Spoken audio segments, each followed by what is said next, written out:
ایک طرف آپ علیہ السلام کے فقر کا یہ عالم ہے کہ گھر میں کئی دنوں تک کچھ پکتا نہیں ہے، فاقہ ہے، فاقے کی وجہ سے پیٹ پر پتھر بندھے ہوئے ہیں، لباس میں کئی پیوند ہیں، ٹاٹ پر سوتے ہیں، بجائے بادشاہوں کی طرح مخمل پر سونے کے ٹاٹ کے بنے ہوئے بستر پر آرام فرماتے ہیں، کبھی ننگی زمین پر سوتے ہیں، چارپائی پر بغیر کچھ بچھائے جناب رسول اللہ صلی اللہ علیہ وسلم آرام فرماتے ہیں۔ حضرت عمر رضی اللہ تعالی عنہ نے ایک مرتبہ حضور صلی اللہ علیہ وسلم کو دیکھا۔ حضرت انس کی روایت ہے کہ ہم نبی کریم صلی اللہ علیہ وسلم کی خدمت میں حاضر تھے، حضرت عمر رضی اللہ تعالی عنہ بھی موجود تھے، اور آپ صلی اللہ علیہ وسلم ایک چارپائی پر آرام فرما تھے، اور چارپائی پر کچھ بچھا ہوا نہیں تھا، اور چارپائی کی بنائی کچھ مضبوط تھی، چنانچہ اس کا اور حضور صلی اللہ علیہ وسلم کا جسم مبارک انتہائی نازک تھا۔ تو جب آپ صلی اللہ علیہ وسلم نے پہلو بدلا تو صحابہ نے دیکھا کہ چارپائی کی جو بان ہے یا جو اس کی پٹی ہے، اس کے نشانات رسول اللہ صلی اللہ علیہ وسلم کی جسم اثر پر پڑ گئے ہیں۔ تو حضرت عمر رضی اللہ تعالی عنہ رونے لگے۔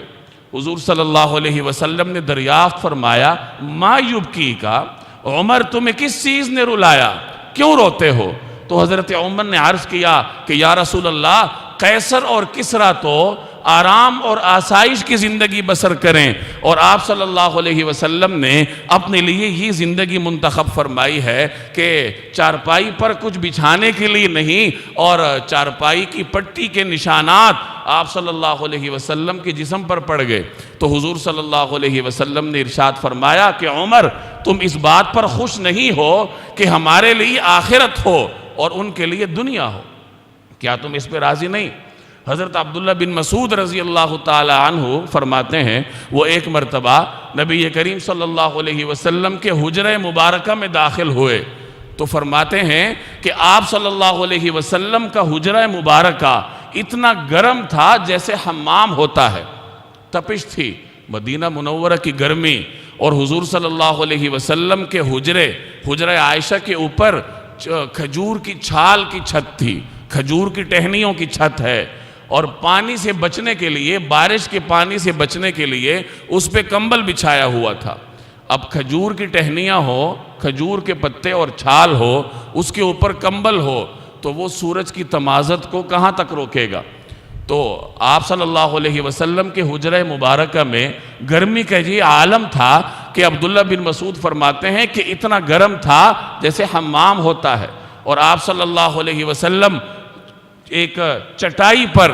آرام فرما رہے تھے، اور اس چٹائی کے نشانات بھی نبی کریم صلی اللہ علیہ وسلم کے جسم اطہر پر تھے۔ تو حضرت عبداللہ بن مسعود یہ دیکھ کے رونے لگے، تو حضور صلی اللہ علیہ وسلم نے پوچھا کیوں روتے ہو؟ تو حضرت عبداللہ بن مسعود نے عرض کیا کہ یا رسول اللہ، قیصر اور کسریٰ تو مخمل اور ریشم کے بستروں پر سوئیں، اور آپ صلی اللہ علیہ وسلم ایک ٹاٹ پر آرام فرما ہو، تو یہ صورتحال دیکھ کر مجھے رونا آ گیا۔ تو آپ صلی اللہ علیہ وسلم نے وہی جواب ارشاد فرمایا کہ کیا تمہیں یہ پسند نہیں کہ ان کے لیے دنیا ہے اور ہمارے لیے آخرت ہے؟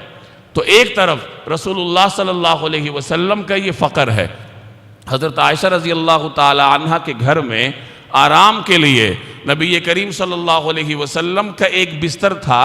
جو چمڑے کا بنا ہوا تھا، اور اس کے اندر کھجور کی چھال بھری ہوئی تھی، اور تکیہ بھی ایسا ہی تھا آپ صلی اللہ علیہ وسلم کا کہ چمڑے کا بنا ہے اور اس کے اندر کھجور کی چھال بھری ہے۔ یہ تو حضرت عائشہ کے گھر کی بات ہے۔ حضرت حفصہ رضی اللہ تعالی عنہ سے کسی نے پوچھا کہ آپ کے گھر میں نبی کریم صلی اللہ علیہ وسلم کا بستر کیسا تھا؟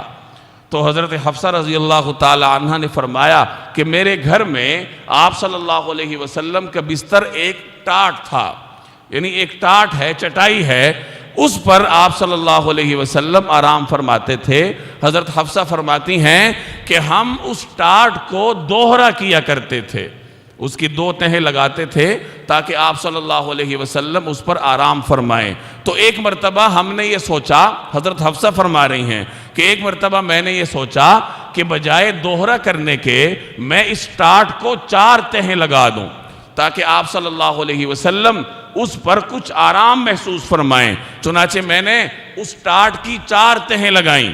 اور آپ صلی اللہ علیہ وسلم نے اس پر رات کو آرام فرمایا۔ جب صبح بیدار ہوئے تو مجھ سے دریافت کیا کہ یہ بستر کے ساتھ کیا معاملہ ہوا تھا؟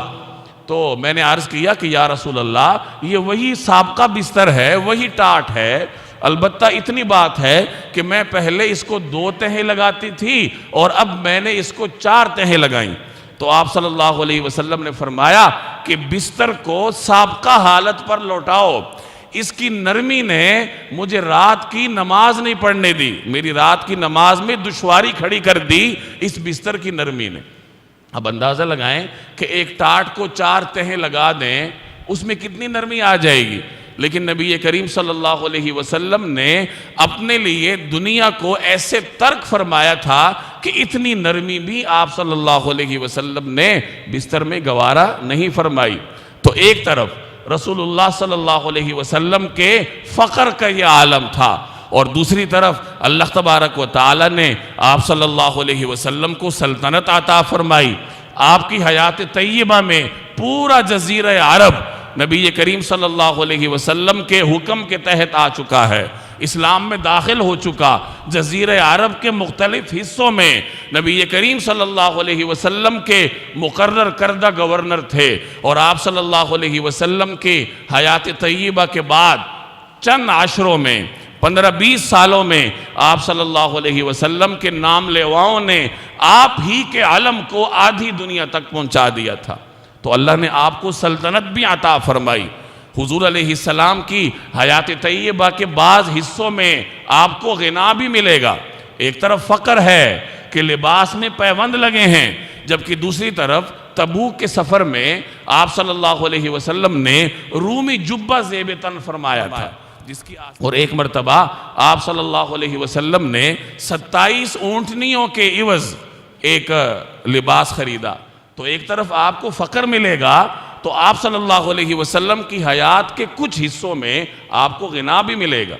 ایک طرف حضرت ام المؤمنین حضرت صفیہ رضی اللہ تعالی عنہ کے ولیمے کی حالت آپ کو ملے گی کہ سفر کے عالم میں آپ صلی اللہ علیہ وسلم نے ان سے نکاح فرمایا، اور سفر ہی میں ولیمہ ہوا، اور ولیمہ اس شان سے ہوا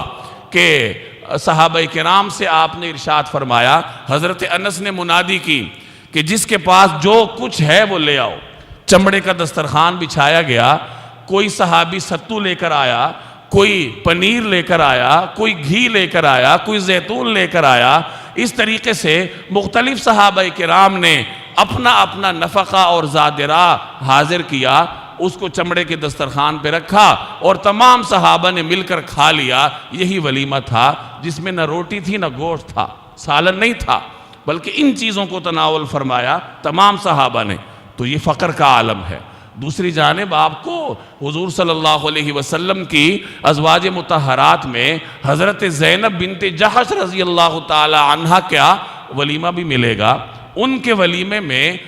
بکری کا گوشت اور روٹی کے ساتھ آپ صلی اللہ علیہ وسلم نے صحابہ کرام کی ضیافت فرمائی۔ ظاہر ہے اس زمانے میں گوشت اور روٹی کھانا یہ ایک خوراک کی اعلیٰ ترین قسم تھی، تو دونوں چیزیں آپ کو ملیں گی۔ آپ کو بہترین ولیمہ بھی ملے گا حضور علیہ السلام کی ازواج مطہرات میں، اور آپ کو ام المؤمنین حضرت صفیہ جیسا ولیمہ بھی ملے گا۔ تو آپ صلی اللہ علیہ وسلم کی حیات طیبہ میں اللہ تبارک و تعالی نے دونوں چیزیں جمع فرمائیں، فقر بھی رکھا، البتہ فقر غالب تھا، اور اس کے ساتھ ساتھ اللہ تبارک و تعالی نے حضور صلی اللہ علیہ وسلم کی حیات میں غنا بھی رکھا۔ گویا اس اعتبار سے رسول اللہ صلی اللہ علیہ وسلم کی حیات طیبہ کو اللہ جل جلالہ نے ایک صفت جامعیت عطا کی تھی۔